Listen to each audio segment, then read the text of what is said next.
Recording in progress. Well, hello, men. How you doing? This is Patrick A. McCarthy, another video, and I want to start with this. How many of you actually have you ever felt like this? We're going to deal with this today. Have an alcoholic father? Yeah, that's me. And if you have an alcoholic father, an absent father, how often have you ever? How can I say it? You try to fix the problem with okay. I'll give you an example. You try to fix the problem in doing something, and basically you changed nothing. You replaced something. You chose another. You basically, and I'll give you an example. You replace something, and then the next day, in another context, the same anxiety just came up. So you probably don't understand me, so I'm going to give you an example. How often have you're an adult, you're a man, and basically a person gives you anxiety. There's, I just don't feel good inside. So every time you talk to this person, you say, okay, okay. I made a decision. I'm changing. I'm not going to talk to that person anymore. And you really think it's changing. It's an illusion. Because what happens? Maybe a week later, you're talking to another person, and oh my God, it creates the same thing in you.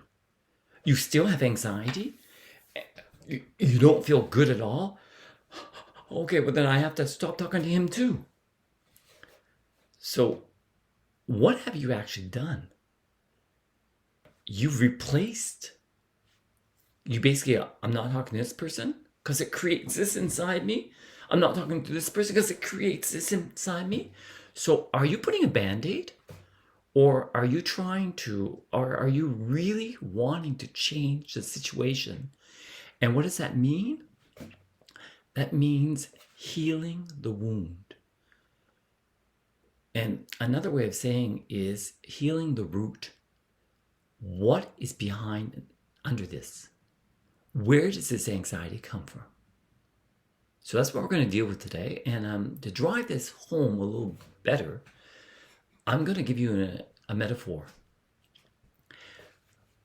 Imagine you're looking for a house, and you found a house, and you you bought it. It's yours, but you haven't moved in yet.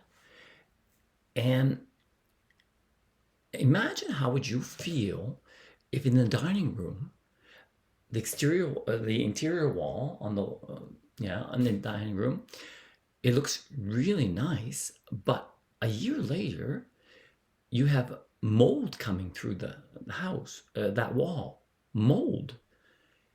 And then you learned that the previous owner, they knew they had mold, but they said, well, I'm going to paint over it, give it 2 coats so we won't see it, and then they'll think it looks nice, and then we will sell it for this price. So how would you, I'm just throwing this question at you, and it's a metaphor, so I wanted to drive home. How would you feel if you learned that finally, that's what they had done? They hadn't solved the problem. They just painted over it. Does that hit home? And I'm not judging you because I've had the same problem. Okay? And I'm going to give you an example. Yeah, I'm just going to start with my guitar, because I have a little verse I'm going to sing to you later. Okay, example I want to give you that I did this in my life, and we're going to go back to I was 15 years old, and I was starting to be a man. 15, I was tall, and my father was drinking. He was drunk again. Okay, he was in the basement, and I was in the basement, and he was annoying me that night, and he was talking to me, and he had difficulty speaking. So I pushed him and said, "Go to hell." And then I ran out of the house. and I ran down our lawn, to the restaurant in running distance where my mom was working, and the door was open because it was summertime. And I was just scared. I was scared of my father when I did that, but it just happened. I was fed up and I just pushed him lightly, but he fell over because he was drunk. And I ran out of the house. I was not feeling good. And I wanted to go to Mom, because Mom was my savior at that time. She was the one I knew and I thought loved me. But she was working as a cook. So I saw her peeling potatoes. And something happened. I said, I'm 15. I can't go and bother her. No, I can't. She has a lot on her plate already. She's working to pay for food for us, to pay for Christmas gifts, birthday gifts for us. I can't do that. So in my mind, I said, well, I'm just going to go back home and get what I might get. I don't know what's going to happen, with what my father's going to do with me. But I saw it as I'm going to grow up. Do you get me? I was 15. I said, well, I got to take it like a man. So I said, okay, I'm not going to bother my mom. I'm going to turn around and walk back home. And I'm going to take it like a man. So I saw it as I'm really improving. I'm taking it as a man now. And when I came up on the lawn, my two little brothers, they just said, hey, Dad, Patrick's arrived back. So I got in the house and Dad says, go in your room. And he took the belt and he gave me a belt. But my life continued after that. And what I'm trying to say is that take it like a man, basically that turned into take it like a man is give no love to Patrick. Just give to other people, help everybody, be the fixer for everybody, but no love to Patrick. That's what that meant. Okay, so that's I'm just driving home that just, and I'm being vulnerable too, because my story can help you realize that true change, looking at the root, where does that anxiety come from? Example, if you have anxiety. And I thought right now I could drive home and just sing a little song, just a verse. I bought a new shirt today to hide the scars I feel, but a change of clothes don't change the man or make the spirit real. I'm letting go of the mask I wore to keep the fear at bay. I'm standing in my own raw truth and finding home today. I bought a new t-shirt today to hide the scars I fear, but a change of cloth don't change the man, make the spirit real. I'm letting go of masks I wore to keep the fear at bay. I'm standing on my own, the truth and finding home today. Okay, so listen, I'm not gonna. So what I'm gonna say right now is that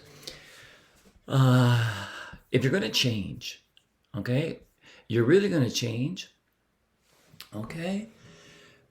Real change doesn't happen when we fight the habit. Real change does not happen when we're replacing something. Okay, I'm not going to talk to that person. Creates anxiety in me. Okay. Oh, I'm not going to talk to that person. It creates it. Well, why not maybe, if you want to really fix the problem, go to the root. Why do you get anxiety talking to people? And so I want you an action. Okay, a call to action. Today, if you do notice having an alcoholic father, what it's done to you, and you're a grown man, okay, and you think, I do have anxiety, or I say yes all the time, or I don't look at people. I have a hard time looking at people because I feel they're going to judge me. Well, could you I think this could be really helpful. Take a journal, a piece of paper, but a little scribbler. So keep all your thoughts in one place. You don't have to. You could take a paper and then think of it, but I have like a scribbler, and it's called a journal, and just explain it. Okay, anxiety. I get anxiety when I talk to real other people that I don't know. And try to understand where this anxiety comes from. Is it just try to understand? Ask yourself the questions. Okay, why do I get anxious? And it's peel the onion. It's another way of looking at it. Go another layer deeper. Peel the onion.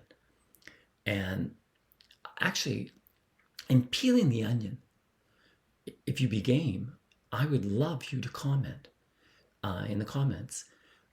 Peeling the onion, what is it you've realized about whether it's saying yes or whether it's not feeling comfortable with people because you feel you're going to be judged, or this anxiety is inside you each time you talk to somebody and they create this. You don't agree with them, but you can't say anything, so you have to create this anxiety in you. So using a journal to peel the onion is a very effective way to start understanding the root problem. Okay, and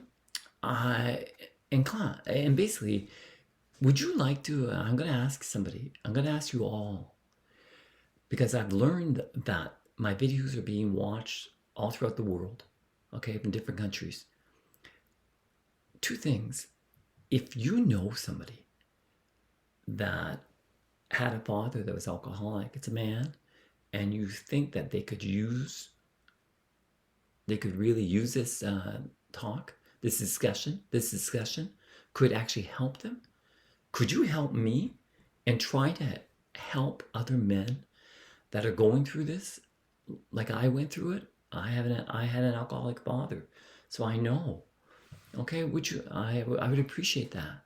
And if you wanna, just click on that subscribe button, okay, and likes, and you're gonna be notified as soon as I get a new video out.